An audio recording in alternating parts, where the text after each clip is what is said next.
Hi, I'm Tessa Zitter, the producer of Identity Crisis. Today, we're bringing you a special episode of Music and Conversation, which was recorded on Monday, June 29th, on the final night of Session 1 of our Community Leadership Program in Israel.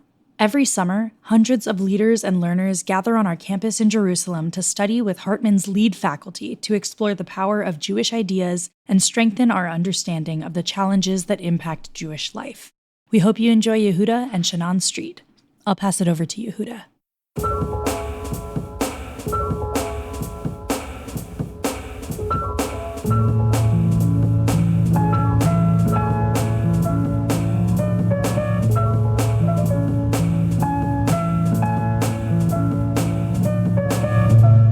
invited you here this summer for what was an extraordinary week of exploring the big ideas of our time, the struggles we're facing as the Jewish people and as the citizens and friends of the State of Israel to wrestle with some of the biggest tensions of our time. Most of the way that we do that here at Hartman is with a lot of words, in prose, and in a particular register.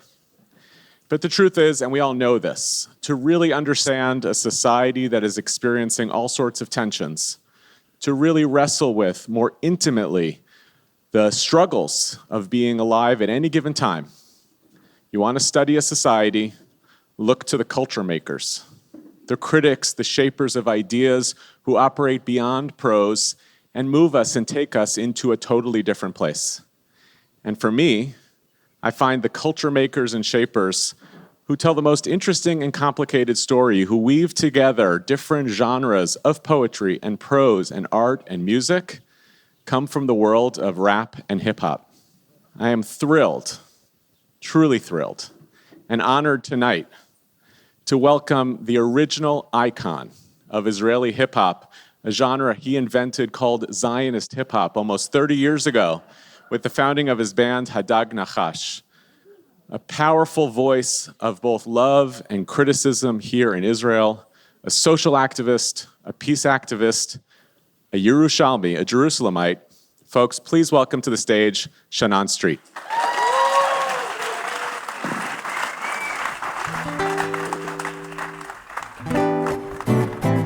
This one is called Suits, Khalifot. It's from Hadag Nahash's third album, I think.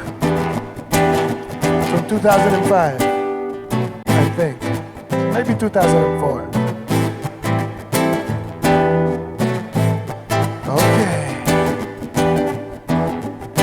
אחד, שתיים, 10 ערוץ מקומי יושב מול המסך ותוהם המקומי במארג אפילו זה שבחרתי בו לא נראה מודאג מזה בכלל על מי לסמוך בטח לא עליו אבל כאן רק מתחיל הברוך כי כל הנבחרים ייאוש אחד ארוך חבריו לכיסא לא יותר טובים ממנו שיבוט של הפורטוניסטים שרגש אצלהם איננו קרח במקום לב צבע גועש במקום דם שכחו מהו כאב מדי יום הופכים אורה משל היו זיקיות איש מהם אינו חץ ידיים נקיות אולי אני האידיוט שלא מבין איך מעשים פחות חשובים מתדמית שמתקשה להירגע על מכסה חבית הדינמית ושלא מצליח לזכוח מנסה מתי הפך בית הנבחרים לבית הכיסא אנשים אין לכם באמת תראו אתם יודעים החליפות לא שמות קצוץ עליהם לשמור נשענת כנר רצוץ ויודעים שזו ספירה לאחור עד הפיצוץ אנשים אין לכם באמת תראו אתם יודעים החליפות לא שמות קצוץ עליהם לשמור נשענת כנר רצוץ ויודעים שזו ספירה לאחור עד הפיצוץ הפיצוץ בתוך כל הבתים כל המקלטים פתוחים כל האנשים צופים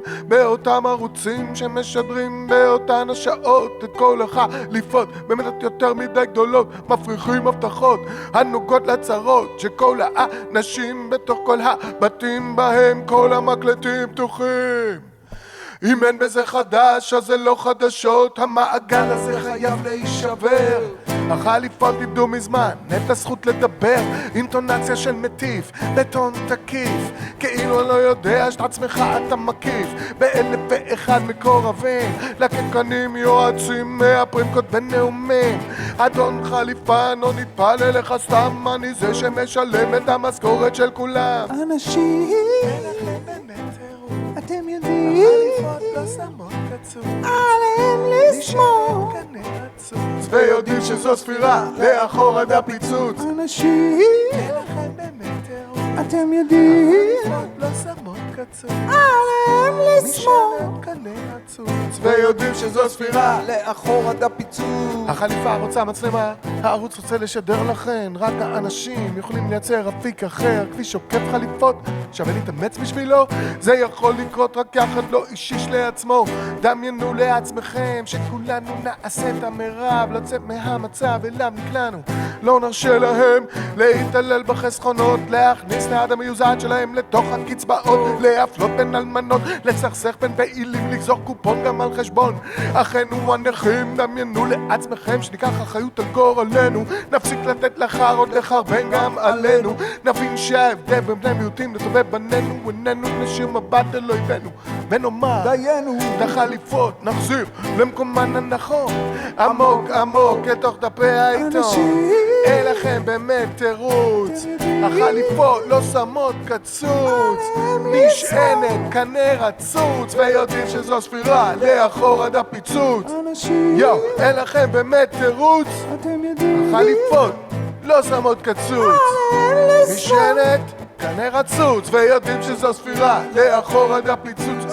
הם יודעים שזו ספירה לאחור עד הפיצוץ. Once again, this is Elran Dekel over here. הם יודעים שזו ספירה לאחור עד הפיצוץ.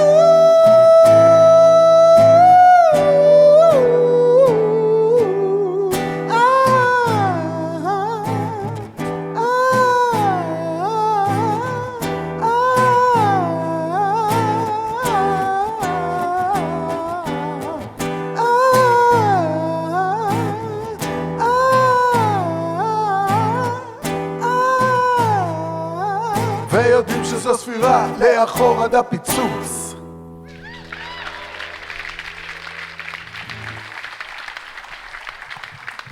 Shaanan, thanks for being here. It's awesome to have you here. It's very good to be here. Thank you Yeah, very it's much. nice, right? Yeah. Let's talk about art here and your music as both protest and patriotism. You know, I told you this before we started. This is the second time I've opened for Shaanan Streett, believe it or not. In July 2023, during the height of the judicial reform protests, there was a protest here in Jerusalem, and I was asked to speak as a diaspora Jew. And little did I know that I was going to speak, and then Shaanan was going to take the stage and absolutely just demolish the whole thing. And it was kind of amazing. So that was your voice in that time for Israel about that moment that was so divisive. And then just a few months later, a major part of what you started to do after October 7th was performing for people who had been evacuated for their homes. You went everywhere. You sang for army groups and Miluim reserves, and that felt like a moment of patriotism. I'd love for you to talk a little bit about how your music shows up, both in those moments of protest against injustice and then times when you felt you needed to stand with the Israeli people. In my opinion, there's no contradiction. The protest songs are because we stand with the Israeli people. So we're going to stand with them in protest and also in tragedy. There's no contradiction. We're always trying to make life here better. If it's a peaceful time and somebody wants to do away with the democracy, we have to protest that. And if it's wartime and people are evacuated from their homes, we have to try and help them. What do you mean when you say Zionist hip-hop? I don't know if you still use that phrase, but it was an old phrase that I heard you describe it. What does that mean to you? Zionist hip-hop. It was kind of a joke when we wrote the song, actually. There were different scenes in Israeli hip-hop at the time. Everybody was claiming to be Zionist.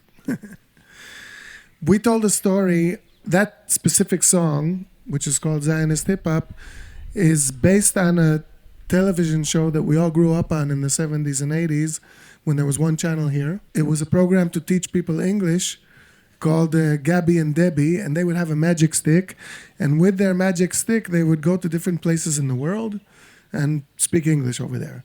So we changed it to different places in the history of Zionism. For instance, they meet Trumpeldor, but what happens isn't exactly what they expect.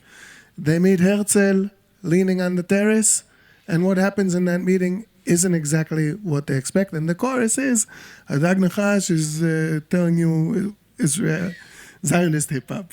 So that's how it came to be.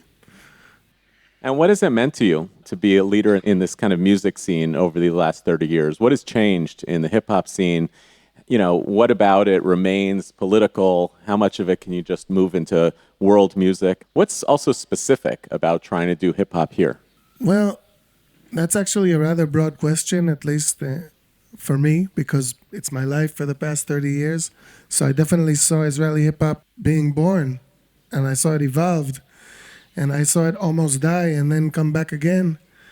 And right now it's enormous, and there's dozens of excellent rappers in every city, which was unimaginable when we started in the 90s.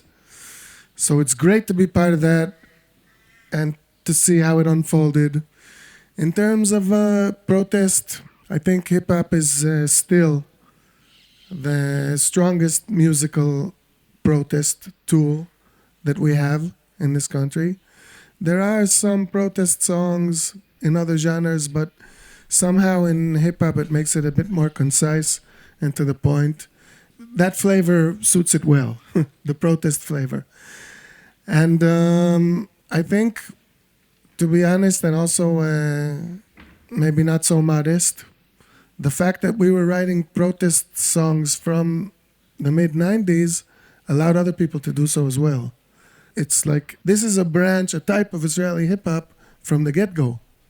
And we still write protest songs in every album. We're working on a new album. If there's one thing that we know is that it's going to have some protest songs in it. And we're willing to protest until there's nothing to protest about, but somehow I can't believe really that day is coming anytime soon. That's the growth industry in this country, and there's things to protest about.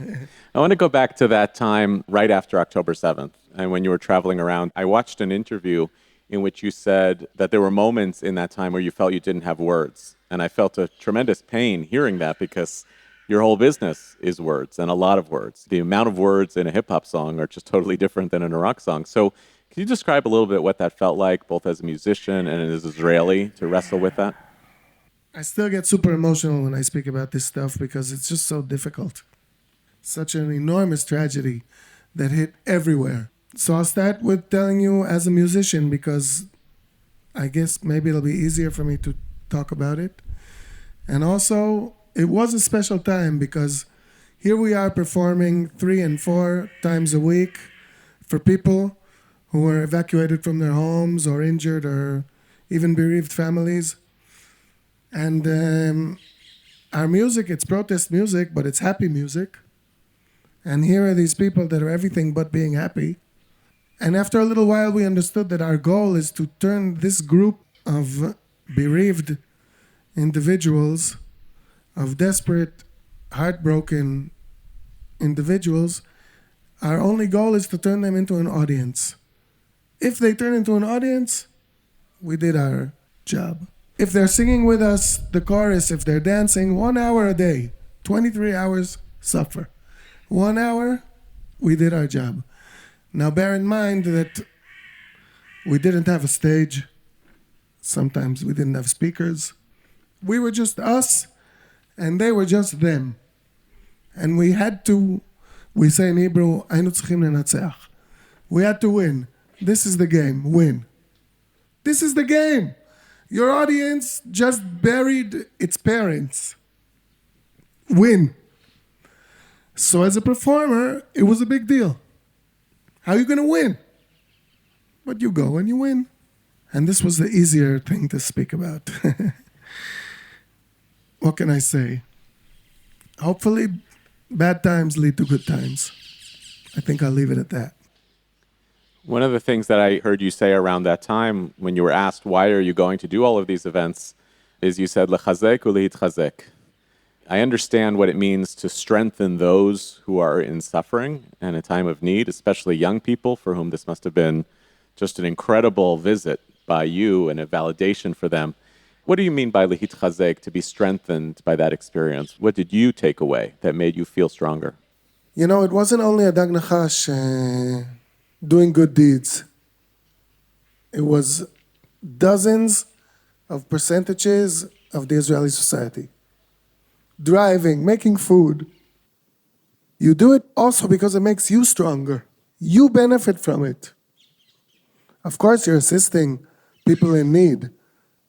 But at the end of the day, you did something. That's what I meant.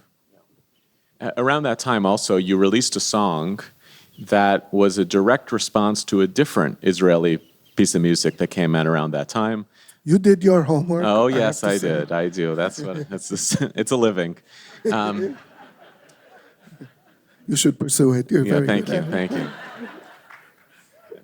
That is the best validation I've heard all week, I got to tell you.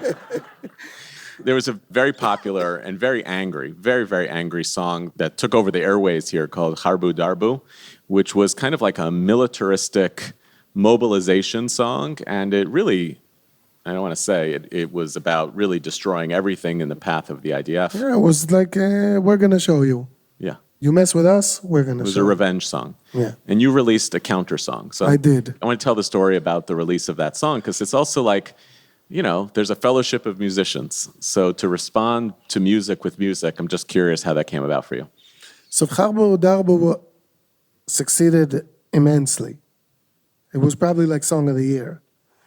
And my response song is called Chabru Dabru, which sounds similar, but it means connect and speak, connect and talk. Harbu Darbu means destroy and hit in Arabic.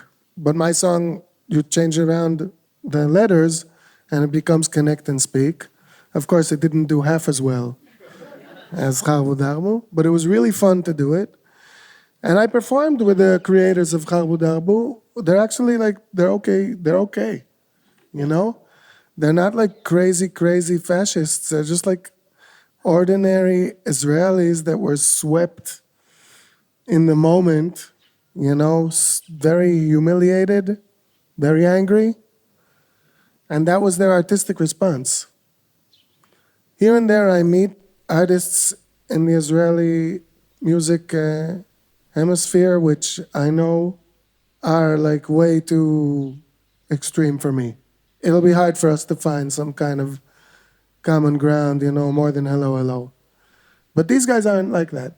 And actually, when we had a show together, they suggested that we combine the songs.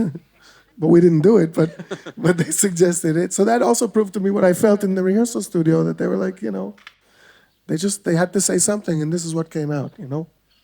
They lack the perspective, they're young. What were you trying to say? What they were doing was a patriotic song of mobilization. Yeah. It was like that song that came out right after the Gulf War began in the early 90s. Right. You know, a patriotic song. And what were you trying to invite Israelis to do during that time when there was so much legitimate anger and fury, and actually the country in some ways had to go to war, even though it was going to have corrosive consequences? Going to war creates damage elsewhere, but it also can create damage at home. What were you hoping that the message could be during that time? I also had to outlet my feelings, and my feelings, as always, are that there is something that can be done. I mean, if Israel can eliminate entire governments, it can also probably find peacemakers somehow and, you know, pursue that route somehow. We're probably capable of something along those lines too. So the song was not exactly about that, but that's the feeling. The song says, you know, every year Israelis are super surprised why there's less traffic 1 month a year. And the reason is it's because it's Ramadan. And people have to get home to eat dinner. So 1 month a year, and it moves 10 days because, you know, the Muslims, their calendar moves. There's less traffic. And like every year people are surprised. I went home, there was no traffic. It's Ramadan. So we have a very Jewish way of looking at things, you know, and sometimes we should broaden our view and have a broader understanding of what Israel is. It's land of the Jews, but land of some other religions as well. Land of the Hebrew speakers, but land of some other tongues as well. And these tongues and religions deserve respect and deserve to feel that they're part of this, and it would benefit us to think like that. That's in a nutshell. Thank you.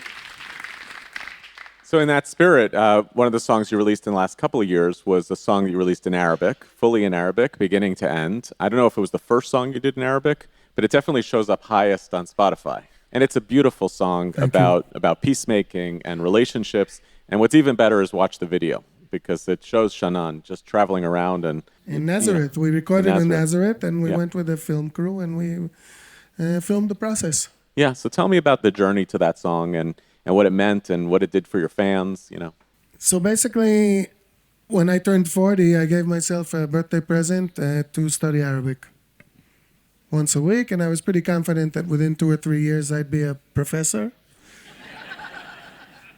After 14 years, I'm fluent, but I'm not that good. And sometime during the middle of that time, I started writing songs in Arabic, because that's what I am, I'm a songwriter, and I love to express myself in that medium. And one of the first songs I wrote is called Arabiyati al-Maksura, which means my broken Arabic. I guess it tells the tale of somebody who wants to speak Arabic or something. I can tell you the chorus is, I live here all my life, and I'm sharing my lyrics with anybody who's willing to hear just how broken my Arabic is. That's the chorus. It looks like you want a verse too. Yeah, maybe a little. Okay. So stop me. I will not. Salam alaikum ya ashabi wa alaikum salam. That's easy. Salam alaikum, my friends. Wa alaikum salam. Min Nasre la Rawabi ma'ako Shaanan. From Nazareth to Rawabi, Shaanan is here. هل مرة بالعربي وليش هذا سؤال? This time in Arabic, and the question is why? Because I want to get to you as if there's no occupation, as if there's no governments between us, and comfortable people are here, are present on this land, which some call it Israel and some call it Palestine. But that's enough with politics. I'm no journalist. I'm just a songwriter. And if there's nobody on stage, I'm coming immediately. And if the crowd is calling my name, I'm coming immediately.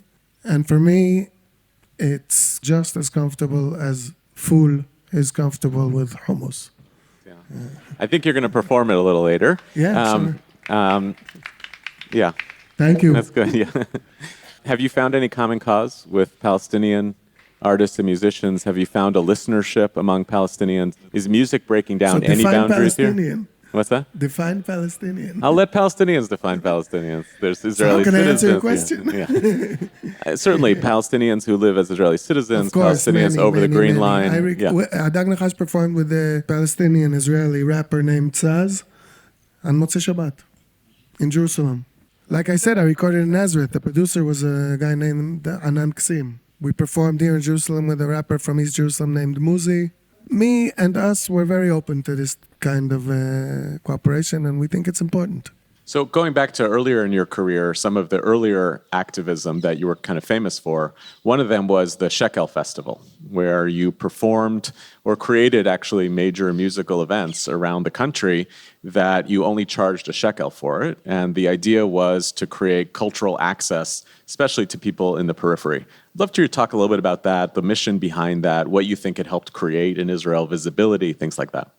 Yeah, so we started the one for Shekel Festival. I think 2001 was the first year we did it. And basically we had festivals held around the country in 3 or 4 locations every year that were worth about 150, 200 shekel entrance fee, but only cost a shekel. And if you didn't have a shekel, it was okay. And the idea, of course, was that financial gaps won't cause enormous cultural gaps. That people should be able to be exposed to a menu as long as possible of culture. And sadly, many times when they don't have enough money, that's not the case. And we held dozens and dozens of shows for more than 10 years. including in Arab towns or mixed towns, and in inner city neighborhoods, etc., etc. And we brought the biggest names in Israeli music every year.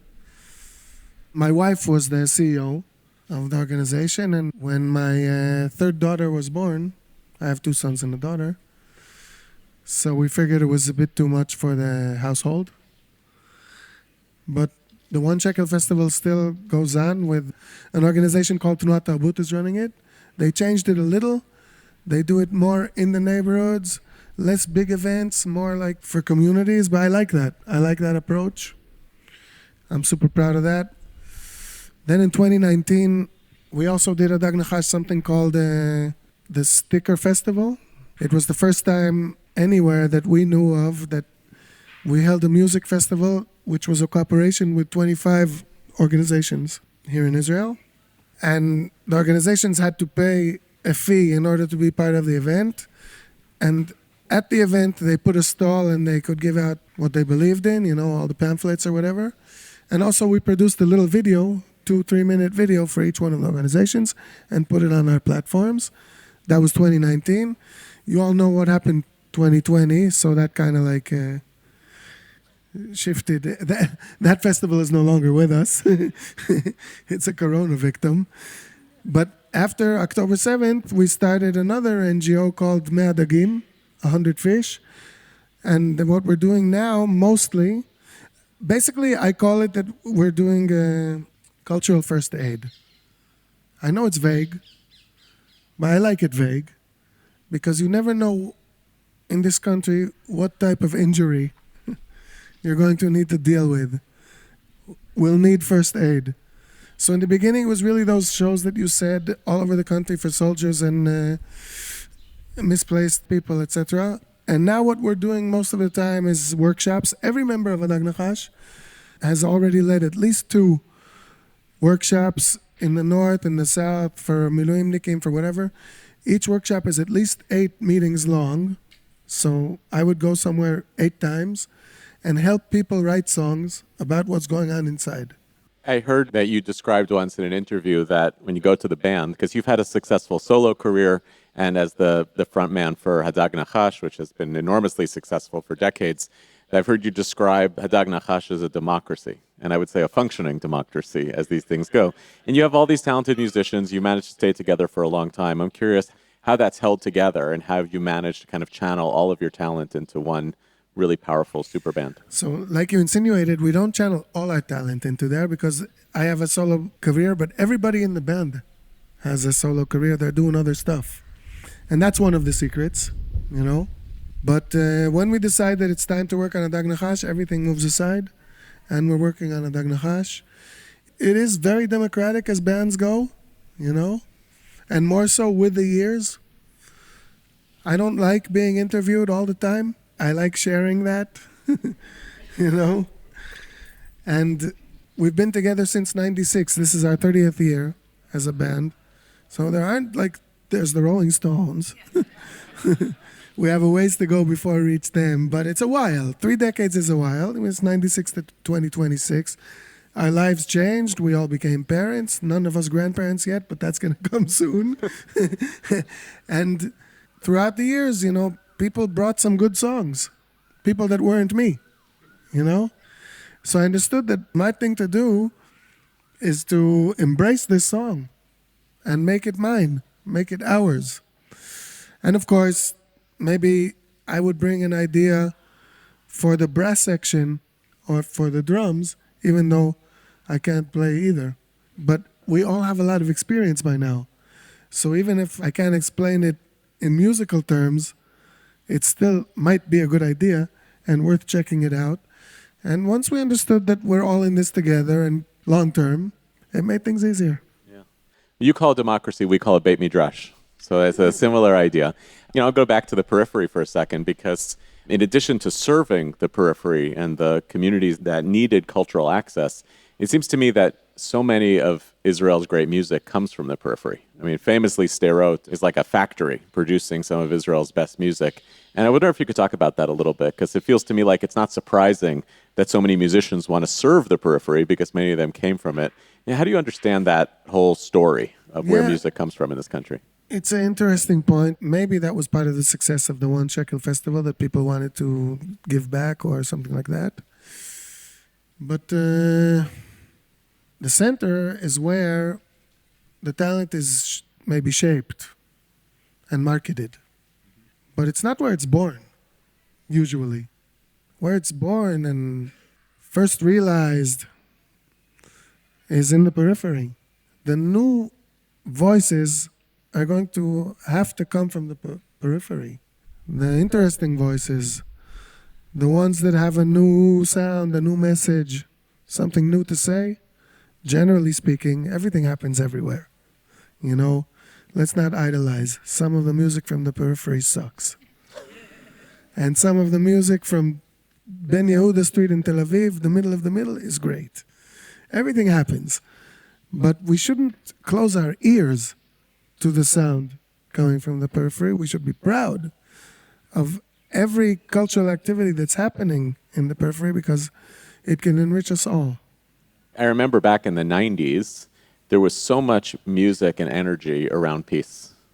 And in fact, it felt like the music industry was driving some of the kind of cultural imagination in this country about peace. Mm-hmm. The famous kind of musical moment was the concert after Yitzhak Rabin was assassinated, where this whole soundtrack of Israeli musicians kind of trying to give that story about peace. And it feels like some of those voices have become muted over the last couple of decades. I'm wondering if you see where you see the opportunity for music to play a more active role in resurfacing that kind of aspiration the same way that you're doing with your Arabic song. I hope, like I said before, that bad things will result in good. It happens in our life. There's this kind of movement, you know, up and down, up and down, up and down. And we definitely had a serious down. That's going to be with us for a while. I'm working with post-traumatic reserve soldiers, religious, with lots of kids. And I can tell you the down is going to stay with us for a while, wherever you look. However, when I listen to my release radar, Israeli hip-hop, new songs, I hear a lot of a no bullshit element in the music. Don't tell me lies, I saw it with my own eyes kind of thing.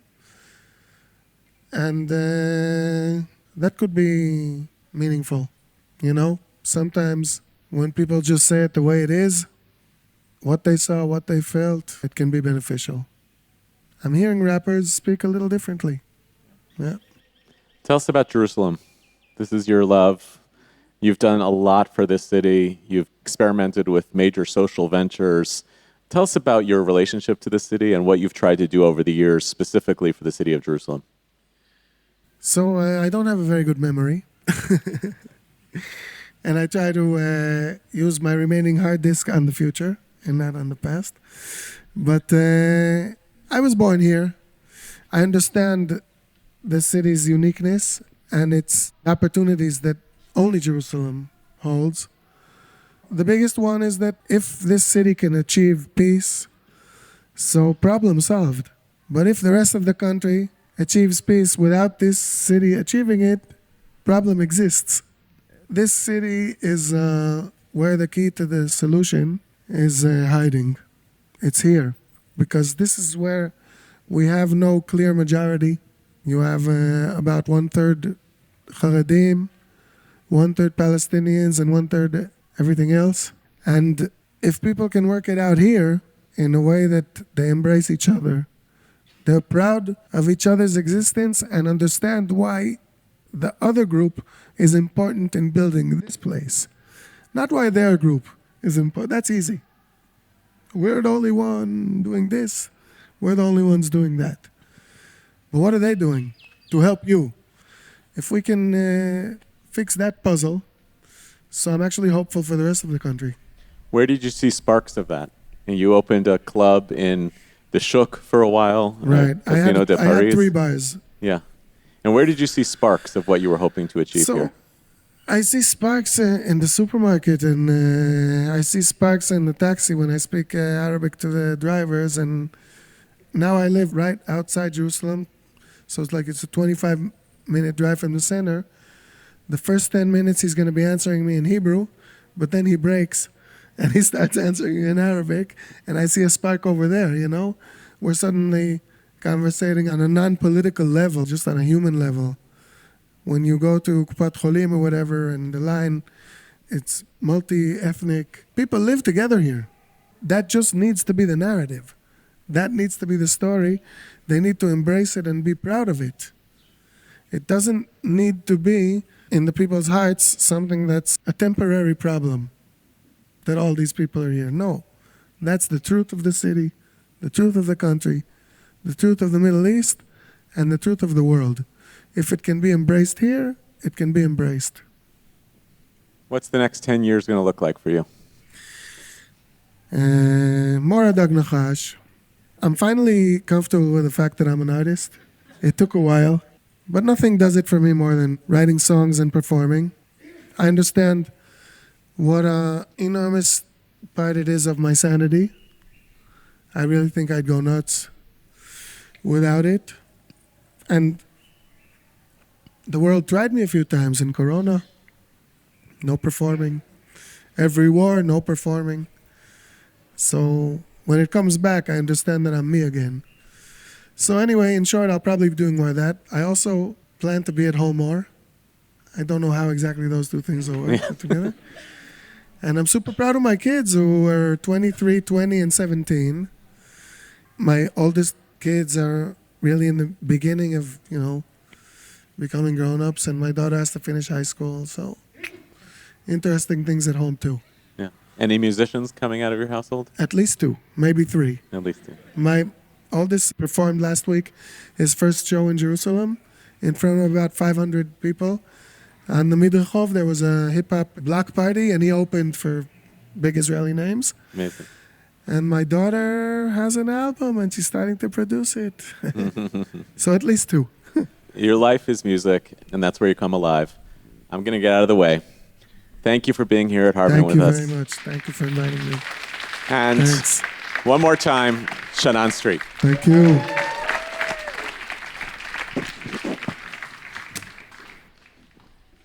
Thank you very much. Here he is again, Elran Dekel. I think he's the best singer in Israel. I do. He knows I think it too, because I tell him. So we spoke earlier about Arabayati al-Maksura, my broken Arabic, so let's do that one. Any Arabic speakers in the crowd? في واحد? We've met. At Mahmoud's store, right? Okay.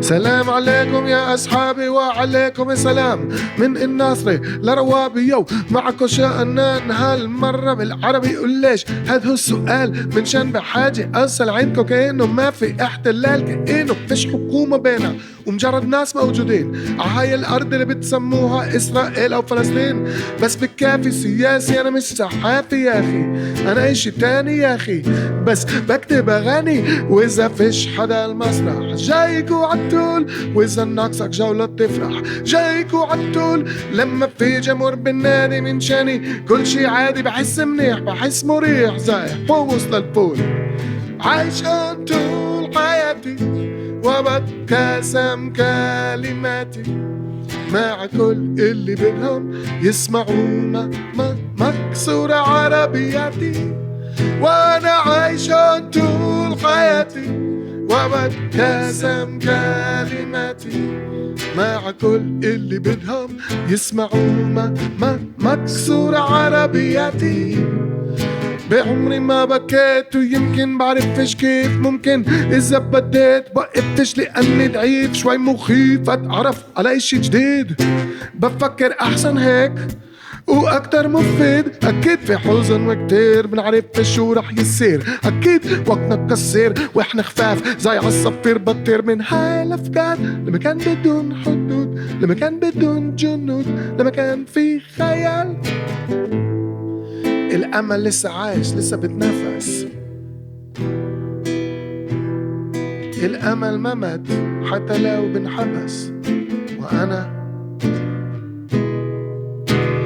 عايشون طول حياتي وبتكاسم كلماتي مع كل اللي بدهم يسمعوا ما مكسور عربياتي وانا عايشون طول حياتي وبتكاسم كلماتي مع كل اللي بدهم يسمعوا ما مكسور عربياتي كل محل اللي رحت عليه شوي كريم شوي غريب كل قرية ومدينة شوي كريم شوي غريب مع دفتر مع قلم شوي كريم شوي غريب في كل زاوية بهذا العالم كريم شوي غريب شوي عايشون طول حياتي وبتكاسم كلماتي مع كل اللي بدهم يسمعوا ما مكسور عربياتي وانا عايشة طول حياتي وبتكاسم كلماتي مع كل اللي بدهم يسمعوا ما مكسور عربياتي. شكرا جزيلا. Thank you very much.